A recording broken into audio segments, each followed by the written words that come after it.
one last round of applause for all of our National Lacrosse Hall of Famers in attendance.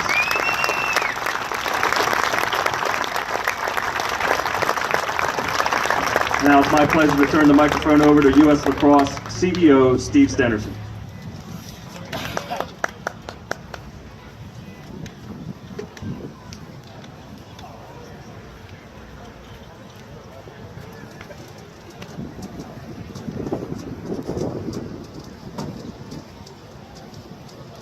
Good afternoon, everybody. I'm honored to have the opportunity to introduce and recognize Coach Richie Moran. Coach Moran, you were the last in the procession of Hall of Fame inductees, but there's no doubt you are first in the hearts of so many former players and fans, including US Lacrosse Foundation board member Brooks Bradley, who led the effort to name the new National Lacrosse Hall of Fame and Museum Gallery in your honor. Although you were an outstanding player and coached at every level from high school to Team USA, you are best known for your incredible 29-year career as head coach of the Cornell University Big Red. During that time, you won 3 national championships and inspired a generation of young men, several of whom later joined you in the National Lacrosse Hall of Fame. One of those men, the late All-American attackman Eamon McEnany, said of you, quote, "There is no other man that I know who devotes himself to the game of lacrosse and to the players, and he reaps what he sows." Please welcome Coach Richie Moran.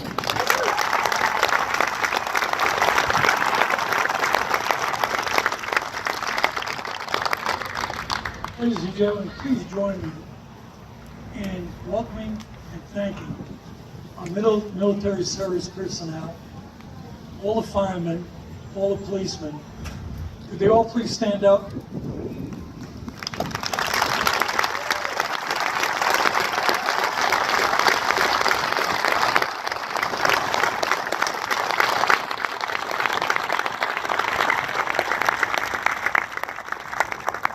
Thank you very much, and without a doubt, God bless America, and thank you. Also like to thank Chris Snyder for the wonderful wind that just took my speech. But I'd like to thank Chris for all the great things that he did with our Memorial Garden. 9/11, 15 years ago. Heartbreaking day for a lot of us. They are our heroes. And it's so nice to be here on this beautiful day with great athletes, male and female athletes, that have contributed so greatly to this game of lacrosse. The walls behind you, the bricks. The bricks were designed by a builder. And each brick, as far as I'm concerned, is the men and women who helped build lacrosse to the crescendo that it is now. Without their help in the 1900s, 20s, 30s, 40s, and beyond, we would not be here today. They're the people that I pay tribute to. Coaches that I remember from years ago, Howdy Myers, Ferris Thompson, Henry Blake. I could go on, but these men were great people for us. They helped us get to where we are today. Members of the United States Lacrosse Board, the United States Foundation Board, and the lacrosse community, overall, let me tell you, it is great to be here.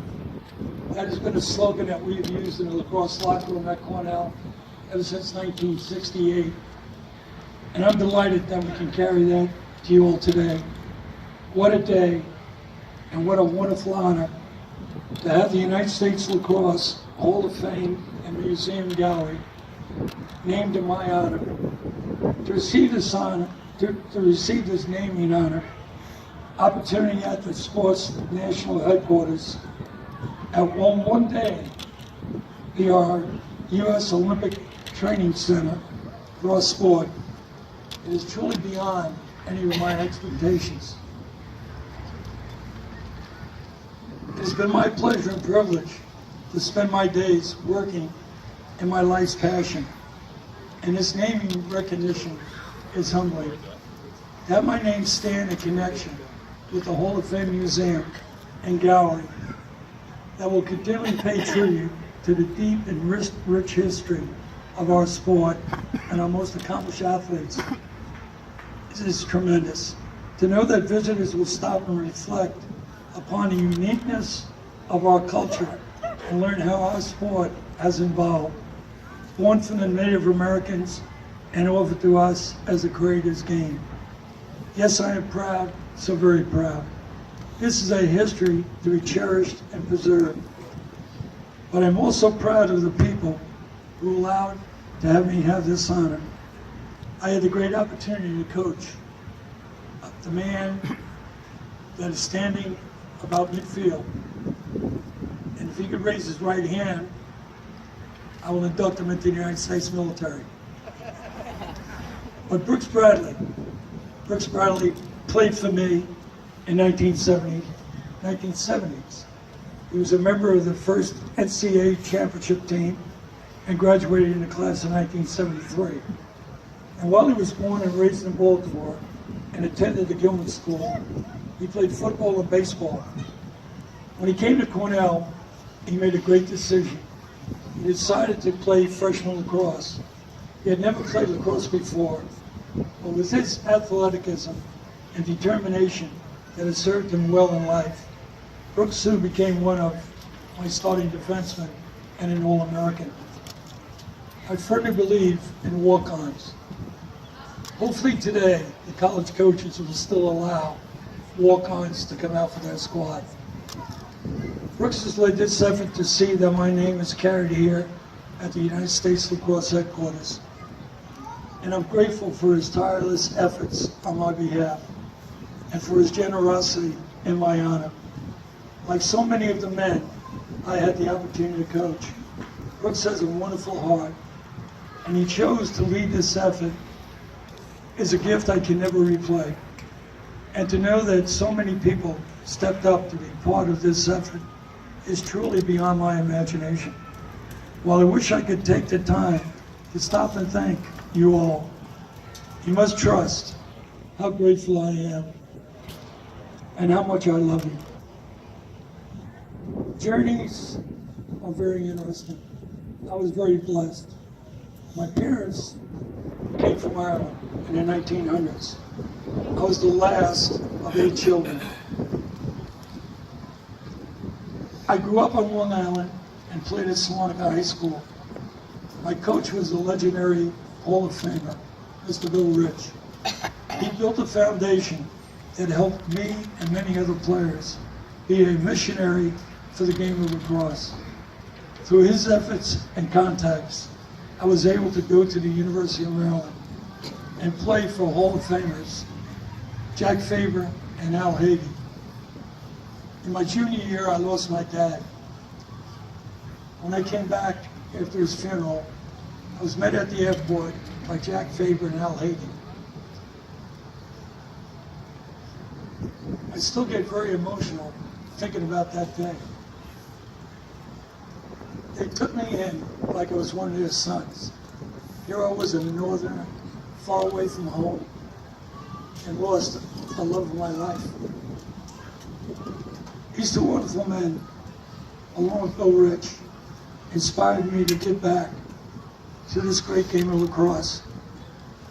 By the way, I met my wife, Pat, at the University of Maryland. And I think I was attractive because I had good legs and we had short shorts. Short shorts, everywhere have. My children, Kevin, Jennifer, and Kathy, love of my life. Every day is a special day with my 3 children and me. They were kind enough to provide me with 8 grandchildren. 5 of them are here today. I'd like to just mention their names because this is hollow ground, and I'd like to ring throughout this wonderful facility. Ryan, Chase, Eamon, Quinlan, Finn, Kylie, Lindsay, and Adrian. What a joy. It's a continuation of a generation that my mother and father would be very proud of. St. Patrick's Day is a very important day for all of us. And they certainly lead the parade. And thank God that they were provided to my wife and I as grandchildren.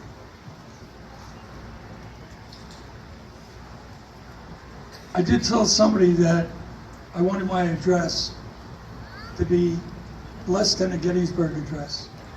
I love Abraham Lincoln. His speech was 270 words. Mine started out at 269, and I'm up to 320 right now. Please forgive me.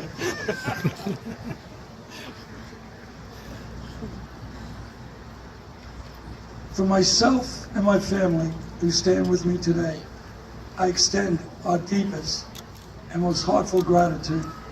We remain ever grateful for this enduring tribute, and we thank each and every one of you who have helped to make this possible.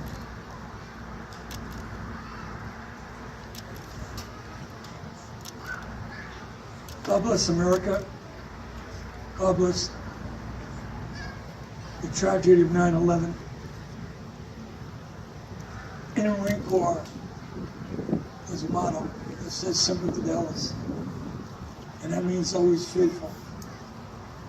Thank you, and I'm kind of not sure how to end this because it's been such a great journey. I love you all, and thank you.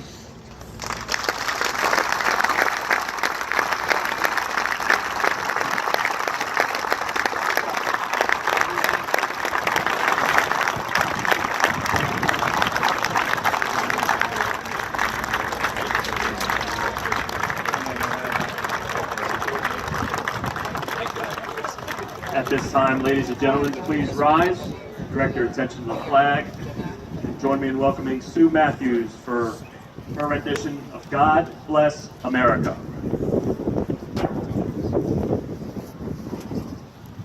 While the storm clouds gather far across the sea, let us pledge allegiance to a land that's free. Let us all be grateful for a land so fair as we raise our voices in a song of prayer. God bless America, land that I love. Stand beside her and guide her through the night with a light from above. From the mountains to the prairies, to the oceans white with foam. God bless America, my home, sweet home. God bless America, my home, sweet home.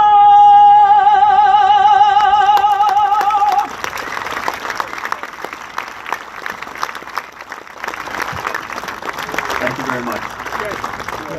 Thank you to all the National Lacrosse Hall of Famers for joining us today.